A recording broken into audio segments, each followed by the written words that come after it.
Electric car is all about range, और कुछ है ही नहीं। क्या फीचर आप यूटिलाइज कर लोगे अगर आप चल ही नहीं सकते एक जगह से दूसरी जगह। अब उनको पता चल रहा है विंडसर सारी 200 की रेंज दे रही है उसके पास। तो इसकी आवाज़ देखो, और ये आवाज़ अब नॉन स्टॉप रहेगी जब तक गाड़ी चलेगी ना, जब तक ये आवाज़ रहेगी भाई। फिर आप इनको सोचते हो रफ एंड टफ चलाएंगे तो भाई फिर 100-150 किलोमीटर चलानी है तो रफ एंड टफ चला लो। इसलिए बोलते हैं यार इलेक्ट्रिक गाड़ी जब लो जब आपके पास ऑलरेडी एक और घर पे हो, पेट्रोल डीजल में या सीएनजी भी क्यों ना हो। हाँ 30% पे लगाया था, अब आप देख लो 35% है, 35%, सिर्फ 5% ही चार्ज हो पाई है पूरी रात में। ये हाँ जी दोस्तों, good morning, welcome back to my YouTube channel after 2 और 3 डेज। बीच में थोड़ा सा काम हो गया था इसलिए वीडियोस नहीं बन पा रहे थे अपने चैनल पे।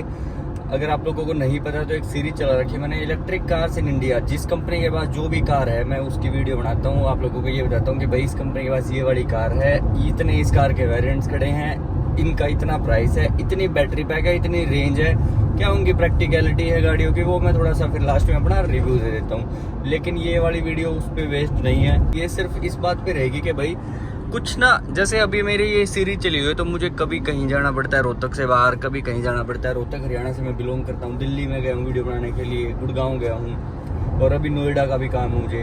तो भाई गाड़ी ना, जैसे गर्मियों में इसकी परफॉर्मेंस कैसी है वो मैं शेयर करना चाहता हूँ आप लोगों के साथ। जो भी इलेक्ट्रिक कार्स लेने वाले हैं ना बंदे, वो थोड़ा सा ध्यान से देखना भाई इस चीज़ को कि भाई मैंने सर्दियों में ली थी, 14 फरवरी को मैंने इसकी डिलीवरी ली थी गाड़ी की।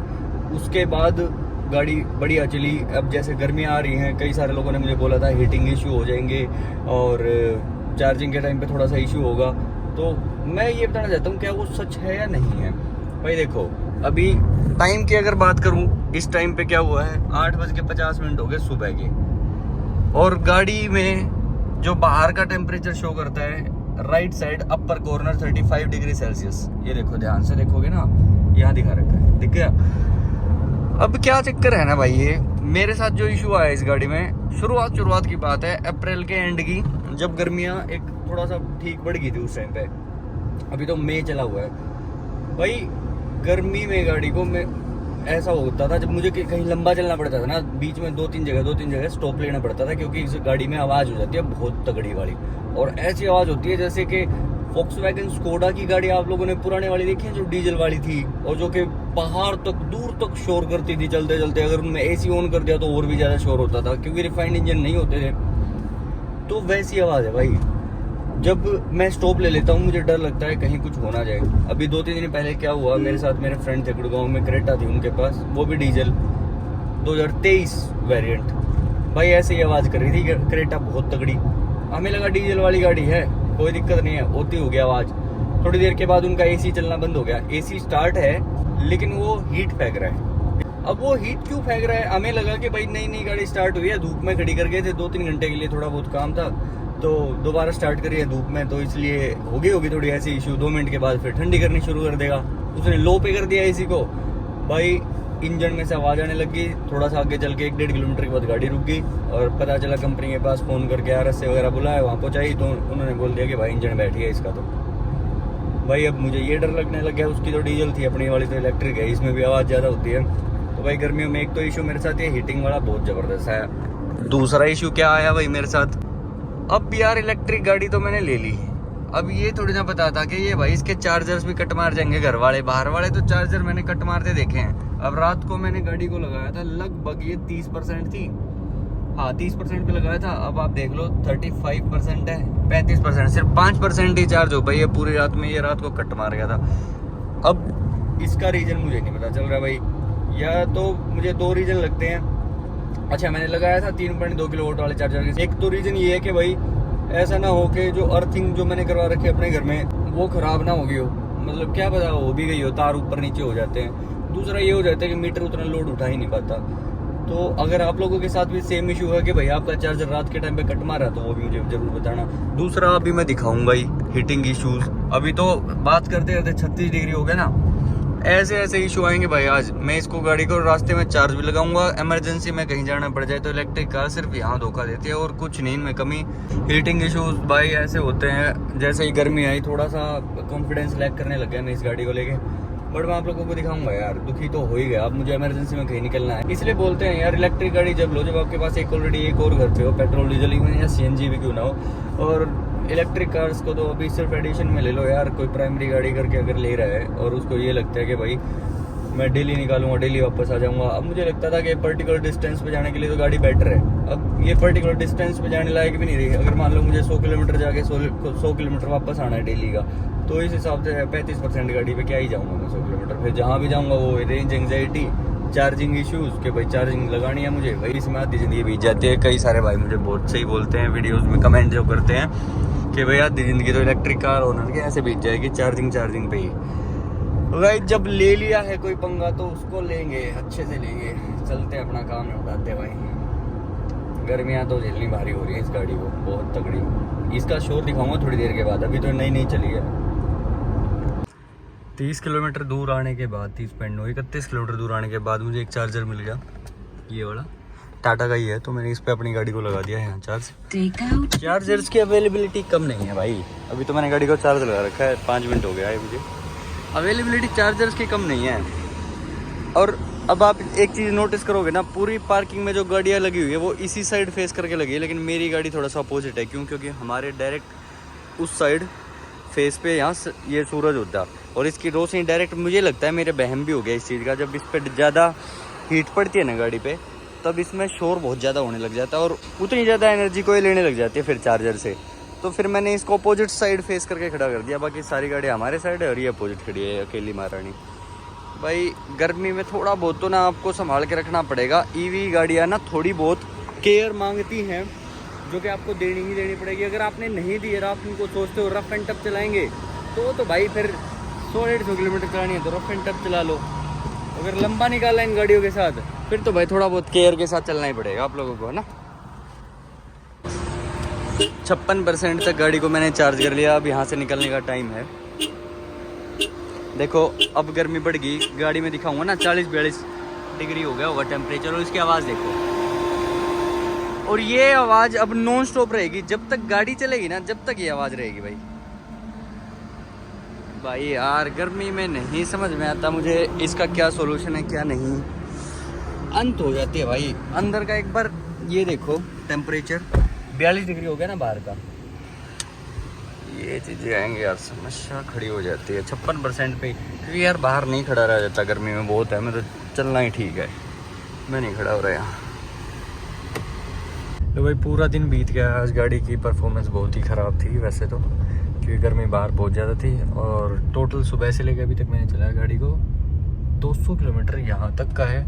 यहाँ से एग्जैक्ट मेरा घर रह जाता है 33 किलोमीटर दूर।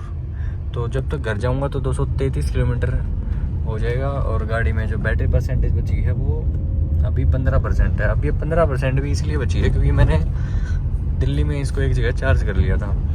23% से लेके 46% तक मैंने गाड़ी को चार्ज कर लिया था। एग्जॉस्ट हो जाता है बंदा जब पूरा दिन इतनी गाड़ी चला लेता है, पर काम भी ज़रूरी है। तो देखो आज ना पूरी इसकी बात कर लेते हैं भाई। गाड़ी जब ले ही ली तो हम इसको लेके नेगेटिव ना हो वही अच्छा है। इसके हमें पता होना चाहिए कि भाई इतना कुछ अगर गाड़ी झेल रही है, ये भी तो झेल ही रही है ना कि गर्मी में इसकी परफॉर्मेंस डाउन हो रही है, तो उसको टैकल हम कैसे करें ये पता होना चाहिए। मैंने जितना सोचा है कि ये सोचा है कि भाई एक तो अपने घर से पूरा चार्ज करके ही निकलो, इमरजेंसी में निकालने वाला व्हीकल है नहीं ईवी वाला। अगर आपको ये पता है कि आपके पास टाइम पूरा है, रास्ते में कहीं चार्ज कर लोगे तो एक अलग बात है। आपको ये भी पता है कि आपके पास टाइम भी नहीं है और गाड़ी भी पूरी चार्ज नहीं है, तो ट्राई करो कि दूसरा व्हीकल ले लो।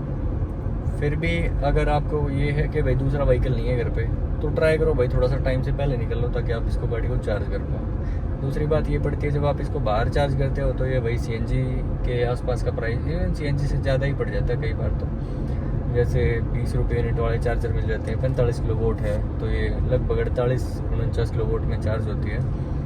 तो 50 ही मोटा मोटा लगाएंगे तो 20 रुपये यूनिट के हिसाब से देख लो 1000 रुपये हुए, और 200 के आसपास GST वगैरह को जोड़ देंगे तो लगभग 1200 रुपये में ये चलती है। फिर गर्मी में 300 किलोमीटर, तो एक तो ये खर्चा बढ़ जाता है इसमें। CNG से थोड़ी सी महंगी होगी। दूसरी बात क्या आती है, ट्राई करो जहाँ जा रहे हो इस गाड़ी को पार्क करो तो धूप में ना करके छाया में ही पार्क करो। ये बहुत ज़रूरी है, ये मैंने अभी सोचा है, ये अभी मैंने एक्सपीरियंस किया है ये, और ये भाई ज़रूरी भी है, बहुत सही है। क्योंकि और पेट्रोल डीजल वाली गाड़ी क्या होती है ना यार, वो जल्दी। हाँ ये ज़रूर है कि पेट्रोल डीजल वाली गाड़ियाँ भी ज़्यादा खा रही हैं आज के टाइम पे, अपना फ्यूल कंजम्पशन उनका भी ज़्यादा हो गया, एवरेज कम हो जाती है यार। जितनी गर्मी बढ़ती है एसी उस हिसाब से काम करना शुरू कर देता है, कूलेंट ज़्यादा यूज़ होना शुरू हो जाता है। सेम ईवी कार्स के साथ है, पर अपना ट्राई करो इसको छाया में पार्क करो, कहीं भी घर से पूरा चार्ज करके लेके आओ। अपने चार्जर्स का थोड़ा सा भाई बैकअप प्लान करके अपने दिमाग में तैयार करके जब चलो, मतलब अपने दिमाग में एक बैकअप प्लान तैयार करके ही चलो। ये सारी चीज़ें कुछ ना यार प्रिकॉशंस है, आपको लेने ही पड़ेंगे। अब जैसे मैं कितना ही नेगेटिव हो जाऊँ, अब मुझे क्या है कि अभी सेम चार्जर जहाँ सुबह चार्ज लगाया था ना, उसी पे चार्ज करूँगा अपनी गाड़ी को। अभी देखिए गाड़ी पूरा दिन सिटी में चली है, और भाई हाईवे पे चले 90-100 की स्पीड हो तो थोड़ा सा डाइजेस्टेबल है, लेकिन अब सिटी में चलने के बाद भी अगर गाड़ी की ये परफॉर्मेंस है, थोड़ा सा यार दिमाग ख़राब हो जाता है ये सारी चीज़ सोच के। अब मैंने कई सारे यूट्यूबर्स देखे हैं, कई सारे लोग कमेंट भी करेंगे नहीं बहुत सही चलती है, बहुत सही, कोई दिक्कत नहीं है, ईवी बढ़िया गर्मी में परफॉर्मेंस देगी। भाई पहली बात तो ये, मैं किसी कंपनी को पानी नहीं मारता, मैंने अगर टाटा की गाड़ी ली है तो भाई अपने पैसे लगा के ली है। दूसरी बात ये, मुझे किसी से झूठ बोलने की ज़रूरत है नहीं कि भाई गाड़ी नहीं अच्छी चलती है, कोई मुझे अप्रिशिएट करेगा इस नाम।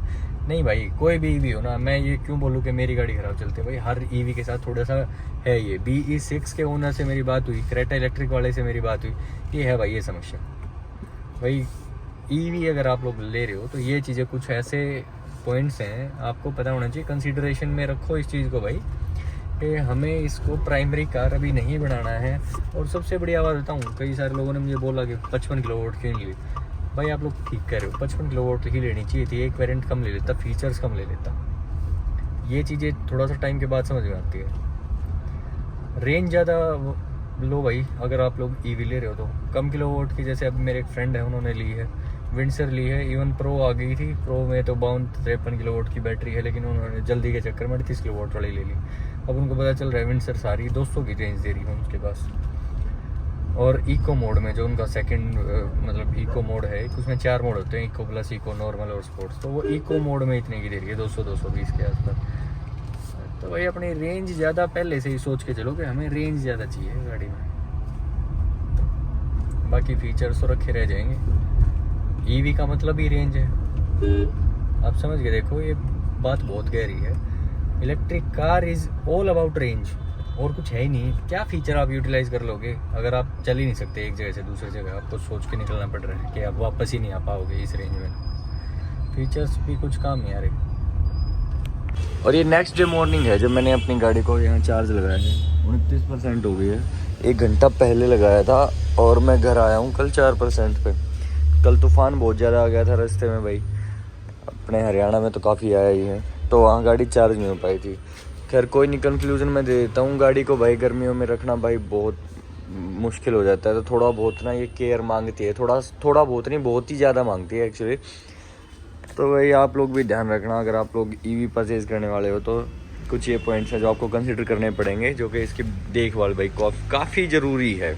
वैसे मैं ये वाला चार्जर कभी यूज़ नहीं करता, 3.2 किलोवाट वाला ही करता हूँ, पर कोई नहीं, लगाना पड़ गया आज इमरजेंसी में, क्योंकि मुझे कहीं जाना है। 29% इसने 1-1.5 घंटे में कर दिया अभी, 4% के बाद अब थोड़ा बहुत स्लो भी कर देगा, 2-3 घंटे लगा दूंगा तो हो जाएगा 60 के आसपास, 60% में तो निकल जाएगा आज का पूरा दिन।